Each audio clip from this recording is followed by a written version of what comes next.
I guess I better get some other junk out of here that someone left around your yard last year. Hasn't gone anywhere. Yeah, I don't think anyone would steal it. Tried to steal it. Yeah, imagine that.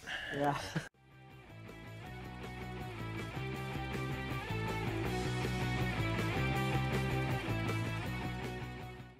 Let's see. Axle? Is that axle gonna hold? I don't know. I'm not really sure what's attached on this truck.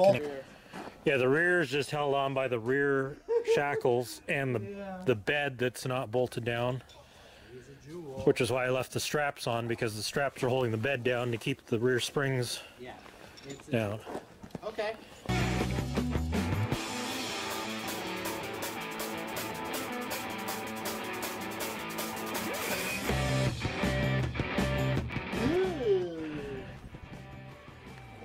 Thank you.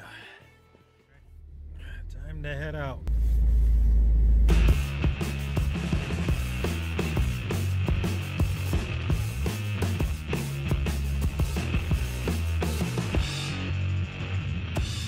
Wind is definitely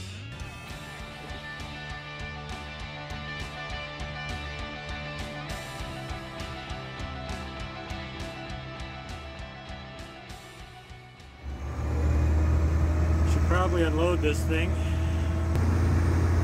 So now I posted the video a while back of a walk around on this, which was taken right after I had bought it last year. I didn't actually show under the hood, so why would I buy this thing? Well, again, I bought the motor. Some of the comments were like, well, where's the motor? Like, what's the engine? What's so special? Well, it's nothing too special, but I am going to show you what it is.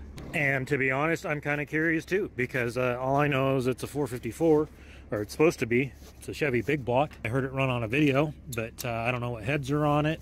I've never actually heard it run myself. So let's actually get it running, see that it runs, and maybe see what heads are on it. My bet's gonna be the crappy peanut port heads, but who knows, we might get lucky. It might be something better.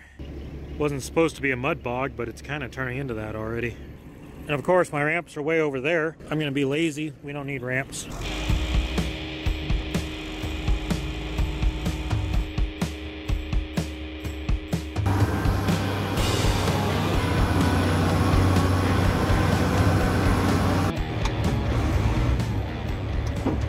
Made it over by the shop without getting stuck, without stopping. So I'll set it down here. So one of the reasons I didn't show the engine in the first video is I just unloaded it off the trailer. Long story. Last year I had to pick up another truck, so I had to leave this truck at the Harrimans. Thankfully they were willing to let me leave this gem there for however long it was. I knew I was going to have to go back and pick it up, and I didn't want to have to undo all this stuff that I did to keep the hood closed and the bed down and the axle down. And now that it's here, I'm going to undo all this. I'll actually open the hood so we can see what's underneath. Believe it or not, I think this windshield is actually still good. Hood is open. And here we have more rust. And of course someone had stolen the radiator out of it before people I got it from. It looks like they had just cut it out. So he had a video of it running, ran a hot wire to the distributor and just dumped fuel down the carb. I might take it a step further, try to hook fuel lines up to a little gas container here so we can actually pull up fuel and let it run for a little longer. Obviously I don't care about hooking anything up right. It's not like we're going to save this truck. I mean, yeah. I wonder if this will make the windshield easier to pull out, actually. Well, I hope that's not a sign of starter issues. Came originally with a 350 5.7. That's not a 350. It's supposed to be a 454. Could be a 454. Could be a 396. But for now, let's just try to get it running. Just your standard Performer 2-0 intake, I think. Actually, I don't even know on that one. Maybe this is a knockoff, because I don't even see Edelbrock signature on there. Maybe it's a knockoff one. Yeah, I guess we can check the oil first. Okay, the whole thing has to move. I think we're in the full safe zone. Somehow more chunks of rust have gotten everywhere. I don't know how. This plug wire's off. Oh, well, it's easy. Why don't I run my little new tool through there? So I've owned this truck way longer than I've had this scope. Go ahead and throw this down in there and see what we can see. Well, looks pretty clean on the cylinder walls, considering. We can switch angles.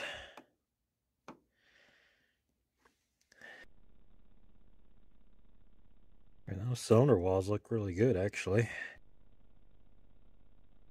Is that a dish piston? Yeah, just a dish piston. Nothing special there. Definitely a low compression Rusho. It's really kind of hard to tell. I mean, I'm just going to have to pull a valve cover and run the casting number. So I think the reason that they resorted to a push button when they test started it was the fact that, well, everything is so corroded and rusted that even the key switch is jammed, even though we have the key for it, and it won't turn because, well, rust. And the aftermarket custom steering wheel. I'll just peel that off there. This cab caddy's kind of nice though. So the reason the steering got cut there and I don't have steering control is because without it cut there, the steering was seized. So they had to cut it there so they could straighten it out, from what I understand. That's why there's no steering. I can imagine what this brake system was like even before they took all of the brakes off of it. So like I said before, this has no brakes. And when I say no brakes, it physically has no brakes. Like not even the rear drums anymore. It's been a while since the radiator was stolen because there's been some critter storage already. Put the spark plug back in, might even tighten it down. Well, I don't know what we got going on here. That must be what they had for power to the coil, which is not thick enough gauge to run an HEI. I mean, it would probably be enough to start it like they did, but definitely couldn't put it under a load or anything. I mean, I actually think this tops the rust over the other crew cab that I bought down in the same area, which is the one that aluminum flatbed came off of. It was rusted out about like this. Actually, it was more rusted down, but not as much up there. All right, so we're gonna crawl under here, and boy, this looks even better and better the more I see of it. It's sarcasm. The headers look good though. I think I got them clipped on. It's nice how this front end was bolted in. Okay, here we go. Always good to have like the fuel line wrapped up in the fan right off the bat. Either the starter button gave out, or starter did, or my connection. There's just so many things that can go wrong here. Oh, okay, connection.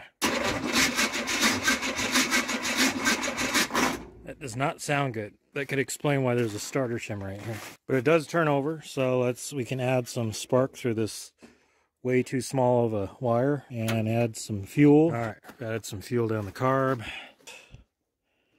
Maybe. And no connection.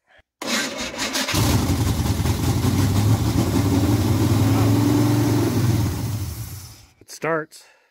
Okay, a little more fuel.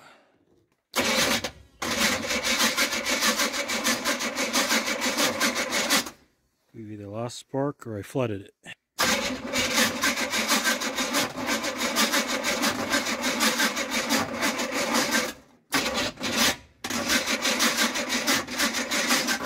So I'm gonna let the battery charge a little, and I can't wait. I'm curious to see what casting these heads are. So we'll move a couple things out of the way, pull this valve cover off while it's charging. Try to keep rust out of the inside of the engine, but it's gonna be a little difficult because it's everywhere. Still don't know what intake this is. It's not an Edelbrock. Moment of truth.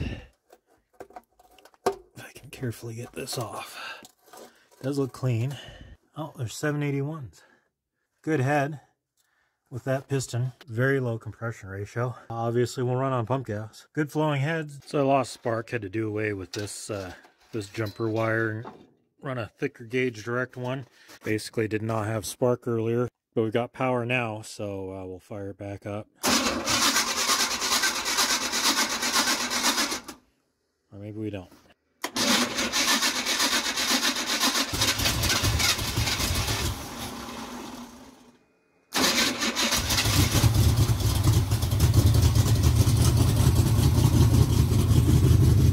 So, it's a runner.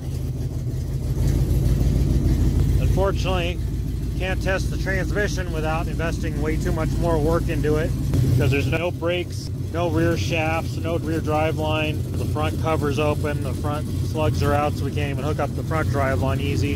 It's just going to be a mystery transmission. It's not worth doing all that to see if the training works. But we know the engine's good.